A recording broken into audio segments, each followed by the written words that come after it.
TNPSC விருந்தோம்பல் தமிழர்களின் பண்பாட்டு கூறுகளில் டேஷ் முதன்மையானதாகும் அப்படின்னா விருந்தோம்பல்.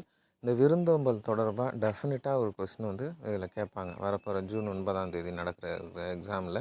ஏன்னா இது சம்மந்தமாக நிறைய பாடம் நிறைய கருத்துக்களும் புக்கில் கொடுத்துருக்காங்க.